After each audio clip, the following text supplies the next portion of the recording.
Breaking news చూస్తున్నాం. Congress party MLA అభ్యర్థి దరఖాస్తు ఫార్మ్ను ఆవిష్కరించారు PCC chief Revanth Reddy. MLC CLP నేత భట్టి విక్రమార్క అలాగే ఎస్సీ ఎస్టీ అభ్యర్థులకు దరఖాస్తు ఫీజు 25,000 రూపాయలు, ఇతరులకు 50,000 రూపాయలు ఫీజు నిర్ధారించినట్లు వారు వెల్లడించారు. నేటి నుంచి 25వ తేదీ వరకు దరఖాస్తులు తీసుకుంటామని తెలిపారు. ఈ నెల 25వ తేదీ తర్వాత దరఖాస్తుదారులపై సర్వే చేయడం జరుగుతుందని, సామాజిక వర్గాలు దృష్టిలో పెట్టుకుని స్క్రీనింగ్ కమిటీని జాబితా ఇస్తామని చెప్పారు.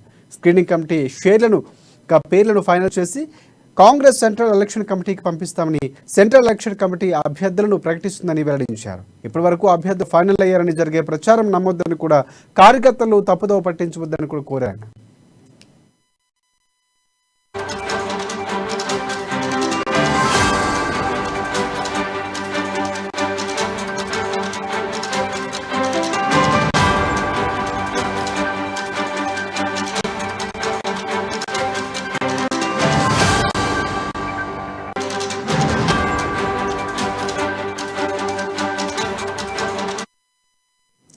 బ్రేకింగ్ న్యూస్ చూస్తున్నాం. కాంగ్రెస్ పార్టీ ఎమ్మెల్యే అభ్యర్థి దరఖాస్తుల ఫార్మ్ ఆవిష్కరించారు TPCC chief Revanth Reddy. CP నేత భట్టి విక్రమార్క ఎస్సీ ఎస్టీ అభ్యర్థులకు దరఖాస్తు ఫీజు 25,000 రూపాయలు, ఇతరులకు 50,000 ఫీజు నిర్ధారించినట్టు వారు వెల్లడించారు.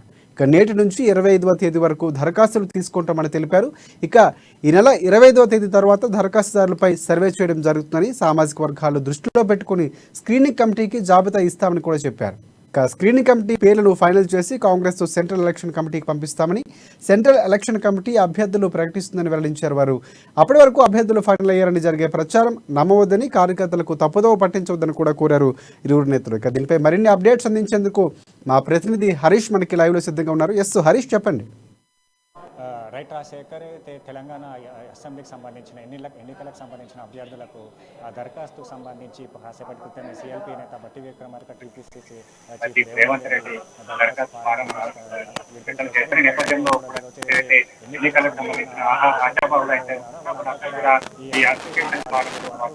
ఏదైతే ఇప్పటికే ట్రైనింగ్ కమిటీ ఎన్నికల కమిటీ నిర్ణయించి దీనికి సంబంధించి దరఖాస్తు సంబంధించి రామోదర రాజనాథ్ సబ్ కమిటీని ఏర్పాటు చేసి సబ్ కమిటీ దాని ప్రకారం ఏదైతే ఆశాభావం ఉంటుందో వాళ్ళంతా కూడా ఎస్టీలకు సంబంధించి 25,000, అలాగే మిగతా ఓసీ సంబంధించిన సామాజిక బీసీ సామాజిక సంబంధించి 50,000 చొప్పున డీడీ చెల్లించి దరఖాస్తు సమర్పించడానికి కూడా ప్రధానంగా ఏదైతే ఎన్నికలకు సంబంధించి ఆశాభావం అయితే ఎవరైతే ఉన్నారో వాళ్ళంతా కూడా గాంధీ భవన్ వేదిక ప్రత్యేక కౌంటర్ ను ఏర్పాటు చేయడం జరుగుతుంది. కౌంటర్ లో కూడా వాళ్ళంతా వాళ్ళు ఫిల్అప్ చేసి అక్కడ డీడీలు చెల్లించడానికి కూడా చెప్పడం చేసిన పరిస్థితి ఏదైతే గతంలో అంటే గతంలో కూడా సబ్ కమిటీ నేపథ్యంలో ఏదైతే విడివిగా ఈ 50,000కు 25,000, 50,000 నిర్ణయించడం జరిగింది. ప్రధానంగా ఈరోజు ఏదైతే దరఖాస్తు ఫారంతో పాటు పలు అంశాల పైన కూడా టీసీసీ నిర్ణయిస్తుందని చెప్పి ప్రధానంగా ఈ ఫామ్ లో చూసుకున్నట్లయితే కాంగ్రెస్ పార్టీకి సంబంధించిన మూల సిద్ధాంతాలు కావచ్చు, అలాగే ఎన్నికలకు అభ్యర్థి గెలిచిన అభ్యర్థికి సంబంధించిన బయోడేటా కావచ్చు, అలాగే ఎన్నికల ఆశావాలకు సంబంధించిన అభ్యర్థి అయితే ఎవరైతే ఉన్నారో అలాగా గతంలో ఏ పార్టీకి పనిచేస్తారు, ఏ పార్టీలో ఆ పార్టీకి సంబంధించి ఏ పదవిలో ఉన్నారంటూ కూడా ఈ దరఖాస్తు ఫారంతో ఫిల్అప్ చేయాలని ప్రధానంగా 8 తేదీలతో పాటు ఈ ఉండేలాగా కూడా చూసింది. ప్రధానంగా కాంగ్రెస్ పార్టీకి సంబంధించిన మూల సిద్ధాంతాలు కావచ్చు, ఏదైతే పార్టీకి కొనసాగుతున్న ప్రతిజ్ఞ కావచ్చు, అంటే గతంలో అభ్యర్థులు ఏ పార్టీలో ఉన్నారు, కాంగ్రెస్ పార్టీ అంటే ఏ పార్టీ కాంగ్రెస్ పార్టీ ఇతర పార్టీలకు వెళ్ళారా, ఇతర పార్టీల నుంచి కాంగ్రెస్ పార్టీకి ఎప్పుడు వచ్చారు, గతంలో ఉన్న రాజకీయ స్థితిగతులు కావచ్చు, అలాగే కాంగ్రెస్ పార్టీ గతంలో ఉన్న హోదాలు కావచ్చు, ఇలాంతా ఇవన్నిటినీ కూడా పొందుపరిచే విధంగా కూడా 8 పేజీలో ఉన్నది చూడవచ్చు మనం. ప్రధానంగా ఏదైతే కాంగ్రెస్ పార్టీ మూల సిద్ధాంతాలైన ఏఐసిసి కావచ్చు, టీపీసీసీ నిర్ణయించిన మూల సిద్ధాంతాలైన వాటన్నిటినీ కూడా ఈ మూల సిద్ధాంతాలను అంత కట్టుబడి ఉండాలి. ఏదైతే ఒక డిక్లరేషన్ కూడా సంబంధించిన నియమావళి, ప్రవర్తన నియమావళిని కూడా ఈ దరఖాస్తులో పొందుపరచడం జరిగింది. ప్రధానంగా సామాజిక, ఆర్థిక, రాజకీయ అంశాలకు అభ్యర్థి స్థితిగతులకు ఉండాలి. అలాగే ఎలాంటి రాజకీయాలకు సంబంధించిన సమస్యాత్మకాలు కావచ్చు, అలాగే రాజకీయాలకు సంబంధించిన సోషల్ మీడియా కానీ అవాంతరాలు సృష్టించవద్దు, బహిరంగంగా మీడియాతో కూడా మాట్లాడవద్దు. పలు అంశాలతో కూడిన దాదాపుగా 20 అంశాలతో కూడిన ఈ సిద్ధాంతాలను పొందుపరచడం జరిగింది. అలాగే దీనికి సంబంధించి ఏదైతే ప్రతిజ్ఞ ఎవరైతే ఆశావాహులు ఉన్నారో వాళ్ళంతా కూడా దరఖాస్తు ఫిలం చేసే చివరి పేజీ సంబంధించిన ఒక ప్రతిజ్ఞ కూడా చేయాలంటే ఏదైతే కాంగ్రెస్ పార్టీ విధి విధానంలో పూర్తిగా ఏకీభవిస్తున్నాడు. కాంగ్రెస్ పార్టీ తరఫున అభ్యర్థి ఎంపిక కాకపోతే వచ్చే కాంగ్రెస్ అభ్యర్థికి పూర్తిగా మద్దతు ఇవ్వాలి. ఏదైతే కాంగ్రెస్ పార్టీ నిర్ణయించిన అభ్యర్థి అయితే ఎవరు ఉన్నారో వాళ్ళకి మద్దతు ఇస్తూ కూడా ఏ అభ్యర్థి అపోజిషన్గా కూడా ఎక్కడ ఏ నియోజకవర్గంలో కూడా వాళ్ళు ఏదైతే దరఖాస్తు చేసుకోవద్దు, ఇక పూర్తి చేయొద్దని కూడా ఒక ప్రతిజ్ఞ కూడా దీంట్లో పొందుపరచడం జరిగింది. ప్రధానంగా ఈ రోజు నుంచి 20వ తేదీ వరకు కూడా ఈ దరఖాస్తుల ప్రక్రియ కొనసాగుతుంది. ప్రధానంగా ఎన్నికలకు సంబంధించి కూడా 3 అంచెల వడబోత కార్యక్రమం జరుగుతుందని చెప్పొచ్చు. ఇప్పటికే పలు జిల్లాలు కావచ్చు, అలాగే 119 నియోజకవర్గాలకు సంబంధించి సర్వే రిపోర్టులు కొనసాగుతున్న నేపథ్యంలో సునీల్ కనుగోలు సర్వేతో పాటు మరికొన్ని సర్వేలు ఎన్నికల అభ్యర్థులపైన కూడా సర్వేలు చేస్తున్న పరిస్థితి కనుక నేపథ్యంలో ఈ దరఖాస్తులు తీసుకుని 25 వరకు ఏదైతే ఆశావాహులు ఉంటారో వాళ్ళంతా దరఖాస్తులు తీసుకొని దీన్ని ఏదైతే ఎన్నికల కమిటీ కావచ్చు, స్క్రీనింగ్ కమిటీ కావచ్చు, స్క్రీనింగ్ కమిటీ అయితే ఏఐసిసికి సంబంధించిన ఎన్నికల కమిటీ కావచ్చు, అయితే అధిష్టానానికి సంబంధించిన స్క్రీనింగ్ కమిటీ కావచ్చు, ఈ టీపీసీసీకి సంబంధించిన స్క్రీనింగ్ కమిటీ, అధిష్టానానికి ఏఐసిసికి సంబంధించిన స్క్రీనింగ్ కమిటీ ఈ నివేదికలను ఇవ్వడం జరుగుతుంది. ప్రధానంగా ఏదైతే ఎన్నికల కమిటీ దీనిపైన స్క్రూట్నీ చేసి అధిష్టానానికి పంపిస్తుంది. ఏఐసిసి ఏదో నిర్ణయించిన అభ్యర్థులకే ఫైనలైజ్గా చేయడం నేపథ్యంలో అంటే ఒక్కొక్క నియోజకవర్గానికి సంబంధించి 4-5 ఆశావాహులు ఉన్న నేపథ్యం కనిపిస్తుంది. అయితే ముందు రోజే చూడవచ్చు భారీగా గాంధీ భవన్కి ఆశావాహులు కూడా దరఖాస్తు చేసుకునేందుకు క్యూ కారుతున్న పరిస్థితులు కనిపిస్తున్నాయి. ఉదయం నుంచి కూడా వాళ్ళంతా అప్లికేషన్ చేసుకోవడానికి కూడా ఎదురు చూసిన పరిస్థితులు నేపథ్యంలో అంటే 4 ఆశావాహులు ఒకే నియోజకవర్గం నుంచి ఉంటే అంటే ఆ అధిష్టానం ఏదైతే ఏఐసిసి ఎన్నికల కమిటీ తీసుకున్న నిర్ణయం ప్రకారం ఒక అభ్యర్థికి టికెట్ అవకాశం కల్పిస్తే వచ్చే ఎన్నికలకు సంబంధించి వాళ్ళంతా కూడా ఆ అభ్యర్థితో పాటే ఉండాలి, అభ్యర్థికి సహకరిస్తారు, అభ్యర్థిని గెలిపించే దిశగా కూడా వీళ్ళంతా పనిచేయాలని ఒక ప్రతిజ్ఞ కావచ్చు. అలాగే మూల సిద్ధాంతాలన్నింటినీ కూడా దీంట్లో ఈ పొందుపరచండి. ప్రధానంగా దీనికి సంబంధించి కూడా అభ్యర్థుని గెలుపు దిశగా కూడా మిగతా వాళ్ళు విభేదాలకు తావలేకుండా వారితో గెలుపు దిశగా ప్రయాణించాలని కూడా ఈ చెప్తున్న పరిస్థితి కనిపిస్తున్న నేపథ్యంలో ఇదంతా ఎన్నికలకు సంబంధించి పారదర్శకంగా కొనసాగుతుంది. ఆశావాహులకు సంబంధించిన ఇప్పటికే ఏదైతే మీడియాలో వస్తున్న కథనాలు కూడా అన్ని ఫేక్ అని కూడా కొట్టి పరిస్థితులు కనిపిస్తున్నాయి. ఆశావాహులకు సంబంధించి కేంద్ర ఎన్నిక ఏదైతే అధిష్టానానికి సంబంధించిన ఏఐసిసి నిర్ణయం ప్రకారం ఈ ఎన్నికల ప్రక్రియ అభ్యర్థులను ప్రకటించడం జరుగుతుంది. నేపథ్యంలో ఇప్పటికే ఏదైతే సోషల్ మీడియాలో వైరల్ అవుతున్న ఏమనేది అవంతా కూడా అంటే ఒట్టి ప్రచారాలని కూడా రేవంత్ రెడ్డి చెప్పిన పరిస్థితి కనిపిస్తుంది. అంటే ఎన్నికలకు సంబంధించి కూడా పూర్తిగా 3 అంచెల వడబోత కార్యక్రమం జరుగుతుందని చెప్పవచ్చు. ఇక్కడ సునీల్ కనుగోలు సంబంధించిన సర్వే కావచ్చు, అలాగే ఏఐసిసిని నుంచి కూర్చిన సర్వే కావచ్చు, అన్ని సర్వేల నేపథ్యంలో ఇప్పుడు ఈ దరఖాస్తు తీసుకున్న వాళ్ళని కూడా అక్కడ నియోజకవర్గంలో వాళ్ళ పరిస్థితులు ఏంటి, అక్కడ ఉన్న రాజకీయాలకు సంబంధించిన వాళ్ళ స్థితిగతులు ఏంటి, గతంలో ఉన్న ఏ హోదాలో ఉన్నారు, అక్కడ ప్రజలకు ఎంతవరకు చేరువయ్యారు, సోషల్ మీడియా వేదికగా కూడా ప్రజా వ్యతిరేక విధానాలను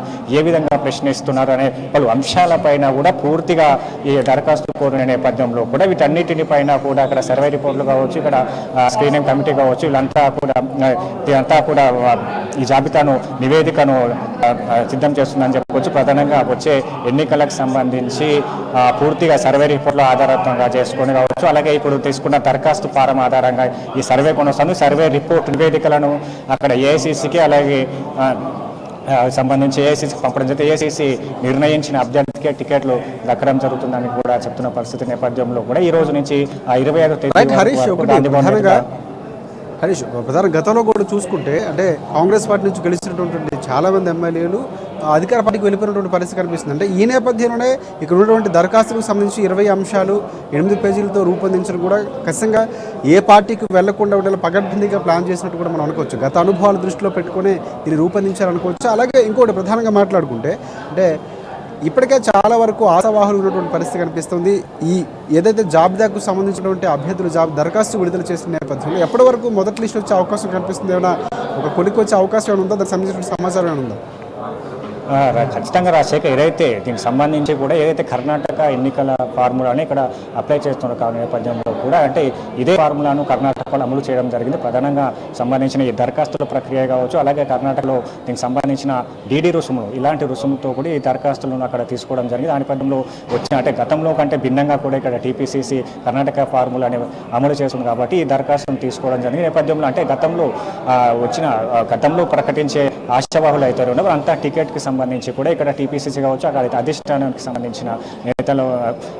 సంబంధించిన నేతలు సీనియర్ నేతలు ఉంటారు కాబట్టి వాళ్ళంతా అక్కడ ఏఐసీసీ సంబంధించి వాళ్ళతో అక్కడ సర్దిప్పులు చెప్పి టికెట్లు పొందాలని అనుకునే కొన్ని ఇట్లాంటి అపోహలు ఉన్న నేపథ్యంలో అంటే వాటన్నిటినీ కూడా కరాఖండిగా తేల్చేసి ఏది కర్ణాటక ఫార్ములా అమలు చేస్తుంది కదా దీనికి దరఖాస్తు అయితే ఎవరైతే అప్లికేషన్ తీసుకుని వాళ్ళ పూర్తి జాబితా వాళ్ళ బయోడేటా సహా వాళ్ళ రాజకీయ పరిస్థితులు నియోజకవర్గాల్లో వాళ్ళకున్న బలాబలాలు ఏంటిది అలాగే సంబంధించిన సోషల్ మీడియా ఇవన్నిటిని తీసుకుంటున్న నేపథ్యంలో కూడా ఇక్కడ ఎన్నికల కమిటీ కావచ్చు, అలాగే సంబంధించి ఏఐసీసీకి సంబంధించిన స్క్రీనింగ్ కమిటీ కావచ్చు, ఈ జాబితాలను మొత్తం వాళ్ళంతా కూడా పర్యవేక్షిస్తున్న నేపథ్యంలో ఇక్కడ సర్వే కొనసాగుతున్నాయి కాబట్టి ఇక్కడ నియోజకవర్గంలో ఇప్పటికే దరఖాస్తు చేసుకున్న అభ్యర్థులు ఎవరైతే ఉన్నారో వాళ్ళను ఇక్కడ సర్వే రిపోర్ట్లో వాళ్ళకు ఏ విధంగా ర్యాంక్ వచ్చింది, సర్వేలో వాళ్ళకు సంబంధించిన ర్యాంకుకు సంబంధించి నివేదిక, అలాగే దరఖాస్తు చేసుకున్న అభ్యర్థుల యొక్క స్థితిగతులకు సంబంధించిన అక్కడ నియోజకవర్గ స్థితులకు సంబంధించి ఈ రెండు నివేదికలను బేస్ చేసుకుని టికెట్లు కన్ఫర్మేషన్ అవుతున్న నేపథ్యంలో కూడా ఖచ్చితంగా ఇక్కడ ఆశావాళ్ళకు సంబంధించి దరఖాస్తు ఏదైతే దరఖాస్తు చేస్తున్నారో అంత ఖచ్చితత్వంతో ఉంటుందని కూడా కాంగ్రెస్ నేతలు చెప్తున్న పరిస్థితులు కనిపిస్తుంది. ఈ నేపథ్యంలో ఏదైతే కర్ణాటక ఫార్ములా కాంగ్రెస్ పార్టీ కర్ణాటక ఫార్ములాను ఫాలో అవుతూ ఇక్కడ ఉన్నటువంటి దరఖాస్తును రూపొందించిన నేపథ్యంలో మిగతా పార్టీలు ఇప్పటికే బీఆర్ఎస్ సంబంధించినటువంటి మొదటి జాబితా 21 లేదా 24 కొన్ని డేట్లు కూడా అనుకున్నారు. ఆ నేపథ్యంలో వచ్చే అవకాశాలు కూడా కనిపిస్తున్నాయి కాబట్టి మొదటి జాబితా బీఆర్ఎస్ ఒకవేళ విడుదల చేస్తే దాని నుంచి చాలా వరకు పార్టీ ఫిరాయింపులు ఉండే అవకాశం ఉంది. ఖచ్చితంగా కాంగ్రెస్ పార్టీకి రావడానికి చాలా మంది ఉన్నారు. ఎందుకంటే ఆశావాహన ఉన్న నేపథ్యంలో టికెట్ రాదు అనుకుంటే వారు ఖచ్చితంగా పార్టీ మారే అవకాశాలు ఉంటాయి కాబట్టి వారికి సంబంధించినటువంటి ఏమైనా ఒక రకమైనటువంటి విధి విధానం ఏమైనా ప్రకటించినటువంటి పరిస్థితి ఏమైనా ఉందా? ఖచ్చితంగా ఈ దరఖాస్తులో చూసుకోవచ్చు. మనం దరఖాస్తులో కూడా ఏదైతే ఆశావాహులు ఎవరైతే ఉన్నారో వాళ్ళకి టికెట్ లేని పక్షంలో కూడా వాళ్ళు వేరే ఇతర నియోజకవర్గాలు కావచ్చు ఆ అభ్యర్థికి ఏదైతే టికెట్ కన్ఫర్మ్ అయిన అభ్యర్థికి వ్యతిరేకంగా కూడా పోటీ చేయడానికి కూడా ప్రత్యేకంగా దాంట్లో పొందుపరచడం జరిగిన నేపథ్యంలో వాళ్ళు దానిపైన కూడా సంతకం చేయడం నేపథ్యం ఉంది. అయితే ఈ నేపథ్యంలో మీరు బీఆర్ఎస్ పార్టీకి సంబంధించిన మొదటి షెడ్యూల్ విడుదలైన నేపథ్యంలో కాంగ్రెస్ పార్టీకి సంబంధించి ఈ రోజు నుంచి 25 తేదీ వరకు ఈ దరఖాస్తుల ప్రక్రియ కొనసాగుతున్న నేపథ్యంలో అంటే 25 తర్వాత వచ్చే సెప్టెంబర్లో మొదటి వారంలో కూడా ఈ సంబంధించిన మొదటి అభ్యర్థుల లిస్ట్ అయితే రెడీ చేసేందుకు కూడా ఇక్కడ టీపీసీసీ కావచ్చు ఏఐసీసీ రెడీ ఉన్నట్టుగా చెప్పొచ్చు. ప్రధానంగా 25 తర్వాత కొంతమంది చేరికల అంశంలో కూడా బీఆర్ఎస్ పార్టీ నుంచి కావచ్చు ఇతర పార్టీ నుంచి చేరికలు వచ్చే అంశాలు కొంతమంది బడా నేతలు ఉన్న నేపథ్యంలో వాళ్ళకు ఏ నియోజకవర్గాల్లో కన్ఫర్మేషన్ దానిపైన కూడా మళ్ళీ ఈ సిఎస్సీ కావచ్చు టీపీసీసీ కావచ్చు స్క్రీనింగ్ కమిటీ వీళ్ళందరూ కూడా సంప్రదింపులు జరిగిన నేపథ్యంలో రెండో విడతలో కూడా వాళ్ళకి టికెట్ల కన్ఫర్మేషన్ అయితే మొదటి విడత సంబంధించి కూడా ఈ వచ్చే సెప్టెంబర్లో మొదటి విడత ప్రకటించే అవకాశం అయితే కనిపిస్తుంది. Rajasekhar, thanks for updates Harish.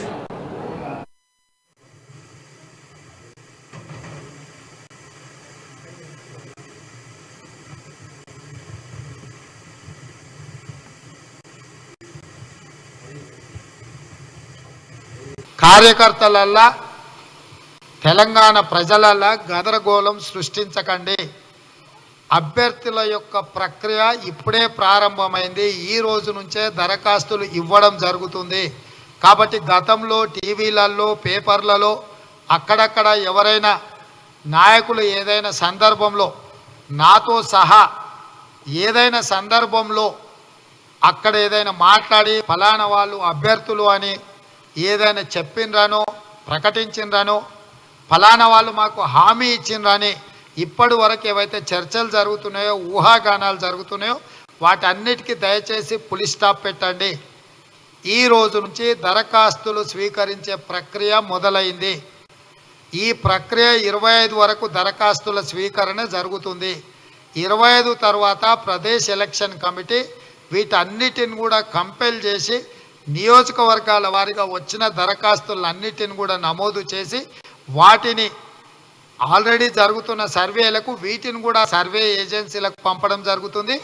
ఈ మొత్తం దరఖాస్తుల ప్రక్రియ మొత్తం స్టేట్ స్క్రీనింగ్ కమిటీగా నియమించబడ్డ కమిటీకి మేము వాటిని సబ్మిట్ చేయడం జరుగుతుంది. కాబట్టి ఎలాంటి ఊహాగానాలకు తావు లేకుండా పార్టీ అంతర్గత సమావేశాలలో పారదర్శకంగా చర్చించి గెలుపు ప్రాతిపదికన అభ్యర్థులను సెంట్రల్ ఎలక్షన్ కమిటీ నిర్ణయం చేస్తుంది. సెంట్రల్ ఎలక్షన్ కమిటీ అధికారికంగా ప్రకటించినంత వరకు ఎవరు కూడా ఏ నియోజకవర్గం నుంచి అభ్యర్థులని ఎవరైనా చర్చించుకున్నా టీవీలలో వచ్చినా అది ఊహాగానాలు మాత్రమే. అల్టిమేట్గా కాంగ్రెస్ పార్టీ తెలంగాణ శాసనసభ్యుల ఎంపిక సెంట్రల్ ఎలక్షన్ కమిటీ చేస్తుంది, ఏఐసిసి కాంగ్రెస్ పార్టీ చేస్తుంది. మేమందరం కూడా